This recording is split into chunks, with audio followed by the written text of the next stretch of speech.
শবে বরাতের ১২ রাকাত নামাজ আপনি কি করে পড়বেন? এই বিষয়টা জানাবো। আপনি কোন, কোন দিন রোজা রাখবেন এই বিষয়টাও জানাবো। শবে বরাতের নামাজের কিভাবে আপনি নিয়ত করতে হবে এই বিষয়টাও ইনশাআল্লাহ আপনাদেরকে জানাবো। তাছাড়া শবে বরাতের রাতে আর কোন, কোন আমল করতে হবে আসুন এই সবগুলো বিষয় আপনাদের সাথে আমি শেয়ার করার জন্য আমি আছি মাওলানা কাজী আমিনাত তাফহিম। সম্মানিত দর্শক ও শ্রোতা, মুসলমানদের জন্য অন্যতম শ্রেষ্ঠ একটি রজনী হলো শবে বরাত। কারণ হলো হযরত আবু বকর সিদ্দিক রাদিয়াল্লাহু তাআলা আনহু থেকে এখানে হাদিস এসেছে।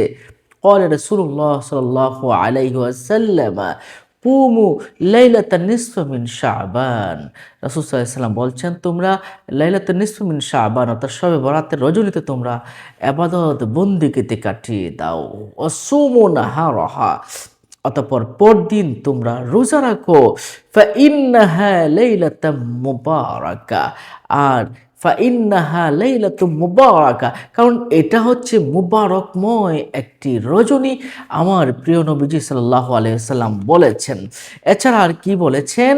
ক্বালাল্লাহু তাআলা ক্বালাল্লাহু তাআলা ইয়াকুলু ফিহা হাল মিন মুস্তাগফিরিন, কে আছো আমার কাছে ক্ষমা চাবে আমি তাকে ক্ষমা করে দিব। আলবেন মুস্তারজিকিন, কে আছো আমার কাছে রিজিক চাবে আমি তাকে রিজিক দান করব। আলা কাদা আলা কাদা, এভাবে ডাকতে থাকেন। যার মনের যে আশা আছে, যে বাসনা আছে, কারো বিয়ে হচ্ছে না, কারো চাকরি হচ্ছে না, কারো পরিবার নিয়ে কোনো সমস্যা, যার যে সমস্যাগুলো আছে আল্লাহ সুবহানাহু ওয়া তাআলা সেই সমস্যাগুলো আপনার সমাধান করে দিবেন যদি আপনি সঠিকভাবে ডাকার মতো ডাকতে পারেন। ২০২৬ সনে আমরা ৩রা ফেব্রুয়ারি রোজ মঙ্গলবার দিবাগত রাতে ইনশাআল্লাহ আমরা সারা রাত ইবাদত বন্দি করব। বাংলাদেশে ইসলামিক ফাউন্ডেশন কর্তৃক ঘোষণা করা হয়েছে এই রাতটাই হলো শবে বরাতের রাত। শবে বরাত এই শব্দটা ফার্সি, আরবিতে লাইলাতুন নিসফি মিন শাবান বলা হয় বা লাইলাতুল বারাত বলা হয়। লাইলাতুন শব্দের অর্থ রাত, বারাত মানে মুক্তির রজনী, ভাগ্য রজনী, কিসমতের রজনী।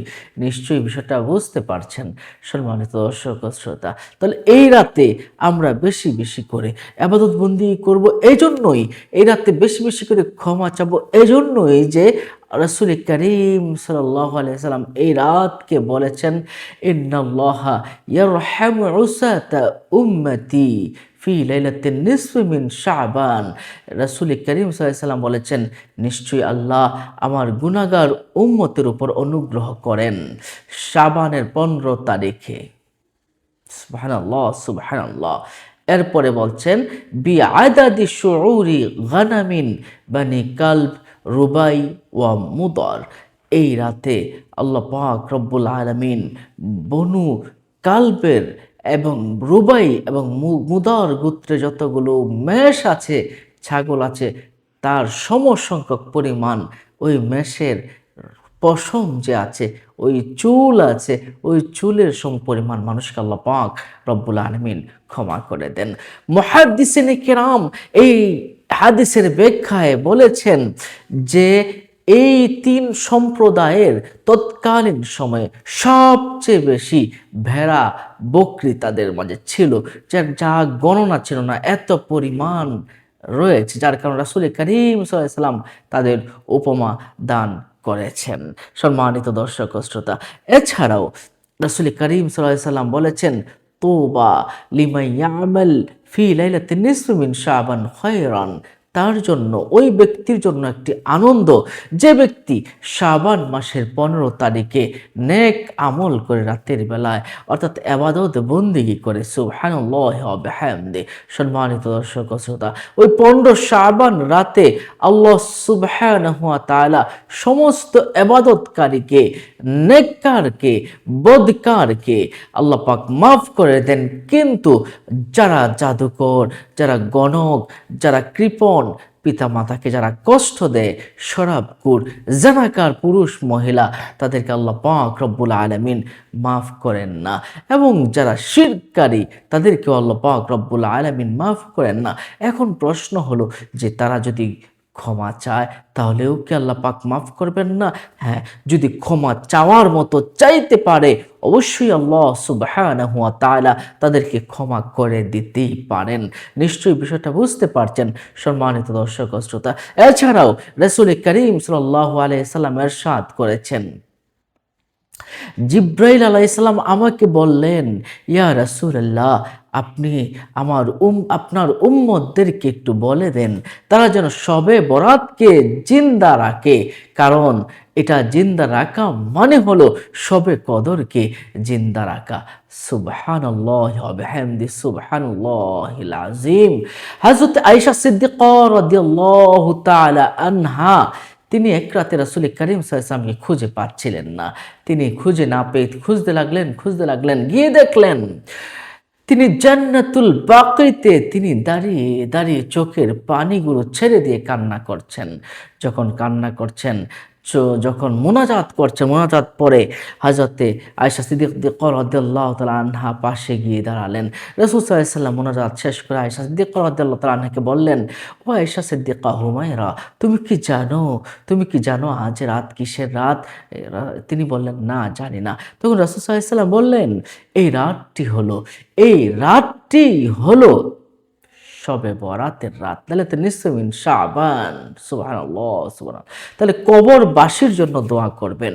আত্মীয় স্বজন যারা আছেন তারা কবরবাসীর জন্য দোয়া করা অন্যতম একটা সুন্নত আমল। নিশ্চয়ই বুঝতে পারছেন কবর জিয়ারত করা এই রাতে অন্যতম গুরুত্বপূর্ণ একটি আমল সম্মানিত দর্শক ও শ্রোতা। এছাড়া আপনি যদি 15 শাবান এই দিনে রোজা রাখেন, তাহলে আল্লাহ পাক রব্বুল আলামিন আপনার দুজকের আগুন হারাম করে দিবে। আপনি সারা রাতে ইবাদতবন্দি করার পরদিন আপনি সারা দিন রোজা রাখবেন। রোজা রাখলে কি হয় এই বিষয়ে রাসূল করিম সাল্লাল্লাহু আলাইহি ওয়াসাল্লাম বলেছেন, মান সামা ইয়াউমাল খামিস মিন শাবান লাম তামাসসাহুন নার আবাদা। যে ব্যক্তি 15 শাবানের দিনে রোজা রাখবে, আল্লাহ সুবহানাহু ওয়া তাআলা আগুন তাকে কখনো স্পর্শ করবে না, দুজকের আগুন তাকে কখনো স্পর্শ করবে না। সুবহানাল্লাহি ওয়া বিহামদি। এবারে আসুন আমরা আরেকটু গুরুত্বপূর্ণ একটি আমলের কথা জেনে নেই, এটা হলো নামাজ আদায় করা। আপনার রাসূল করিম সাল্লাল্লাহু আলাইহি ওয়াসাল্লাম তো বলেছেন, কি বলেছেন? রাসূল সাল্লাল্লাহু আলাইহি ওয়াসাল্লাম বলেছেন, তোমরা রাতের বেলায় বেশি বেশি করে দাঁড়িয়ে যাও, কুমু লাইলাহা, তোমরা রাতের বেলায় বেশি বেশি করে ইবাদত বন্দেগী করো।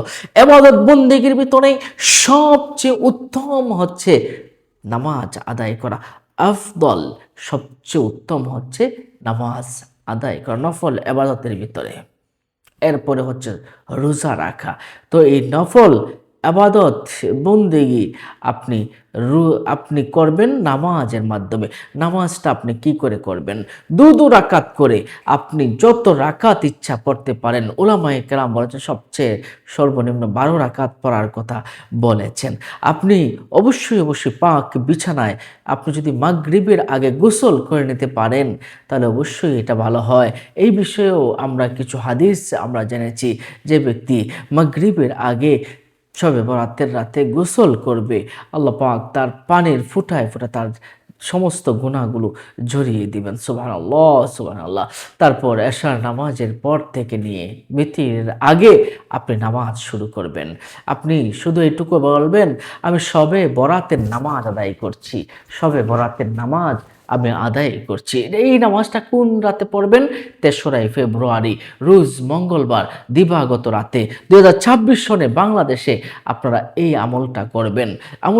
এই নামাজটি আপনি কি করে পড়বেন? প্রথমেই আপনি নিয়ত করেন, আল্লাহ আমি শবে বরাতে 2 রাকাত নামাজ আদায় করছি, আল্লাহু আকবার। এইটুকু বললে আপনার নামাজ হয়ে যাবে। যারা এইটুকু বলতে পারবেন না তারা শুধু মনে মনে বললে হবে, আমি শবে বরাতের নামাজ 2 রাকাত নামাজ আল্লাহ সন্তুষ্টির জন্য আদায় করছি, আল্লাহু আকবার। ব্যাস, শেষ হয়ে গেল। তারপর আপনি আল্লাহু আকবার বলে যখন তাকবীর তাহরিমা বাঁধলেন, এরপর সুবহানাকা আল্লাহুম্মা ওয়া বিহামদিকা ওয়া তাবারাকা ইসমুকা ওয়া তাআলা জাদ্দুকা ওয়া লা ইলাহা গায়রুক পড়ে আউযুবিল্লাহ বিসমিল্লাহ পড়ে আপনি সূরা ফাতিহা পড়বেন। সূরা ফাতিহা পড়তে সূরা ফাতিহা পড়বেন। পড়ার পর আপনি যে কোনো সূরা মিলাবেন। এটা হতে পারে সূরা কদর, ইন্না আনজালনাহু ফি লাইলাতুল কদর ওয়া মা আদরাকা মা লাইলাতুল কদর। এই পুরা সূরাটা আপনি মিলিয়ে নিতে পারেন। তারপরে আপনি প্রথম রাকাত এভাবে শেষ করবেন, দ্বিতীয় রাকাতে গিয়ে আপনি একটি সূরা মেলাবেন, এটা হলো সূরাতুল ইখলাস। সূরাতুল ইখলাস আপনি মেলাবেন, অথবা আপনি যে সূরা পারেন সেটা মেলাবেন।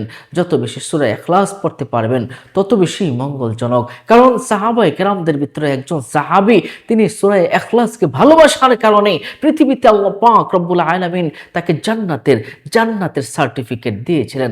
আল্লাহ পাক নিজে জিব্রাইলকে পাঠিয়ে দিয়ে বলেছিলেন, ওই ব্যক্তি সূরা ইখলাসকে ভালোবাসার কারণে আমি আল্লাহ তাকে ভালোবাসি। সুবহানাল্লাহি ওয়া বিহামদি সুবহানাল্লাহিল আযীম। সম্মানিত দর্শক ও শ্রোতা, তাহলে আমরা দু রাকাত করে কিন্তু নামাজ আদায় করছি, সূরা ইখলাসও পড়ছি। তারপর আপনি যথারীতি 2 রাকাত পরে আপনি সালাম ফিরাবেন। সালাম ফিরানোর পর আপনি 100 বার তওবা আস্তাগফিরুল্লাহ পড়তে পারেন, 100 বার দুরূদ শরীফ পাঠ করবেন। এভাবে আপনি একটু কোরআন তেলাওয়াত করবেন, অতঃপর আল্লাহর কাছে একটু দোয়া করবেন, আল্লাহ আমার এই জিনিসটা নাই, আল্লাহ গো আমার রিজিক দরকার, আল্লাহ গো আমার চাকরি দরকার, আমার সাহায্য দরকার, আমার সব কিছু দরকার। তারা এই আমলটা এভাবেই দোয়া করতে থাকবেন আল্লাহর কাছে। যারা সম্মানিত মা বোন আছেন, তারা যদি হায়েজ অবস্থায় থাকেন, নামাজ পড়তে পারবেন না, রোজা রাখতে পারবেন না, অন্য যত রকমের দোয়া আছে সেই দোয়াগুলো পড়তে পারবেন। সম্মানিত দর্শক ও শ্রোতা, নিশ্চয়ই বুঝতে পারছেন। এভাবে আপনারা মোট 12 রাকাত নামাজ 2 রাকাত করে শেষ করবেন, অথবা যদি বেশিও পড়তে চান অবশ্যই বেশি পড়তে পারবেন, কোনো সমস্যা নেই। সম্মানিত দর্শক ও শ্রোতা, তাহলে শবে বরাতের রাতের বেলায় নামাজের বিষয়ে আমরা কিন্তু জানলাম। এরপরে এই নামাজটা আপনি যদি সঠিক মতো পড়তে পারেন, নিশ্চয় আল্লাহ পাক রব্বুল আলামিন আপনাকে শবে বরাতের উসিলায় ক্ষমা করে দিবেন।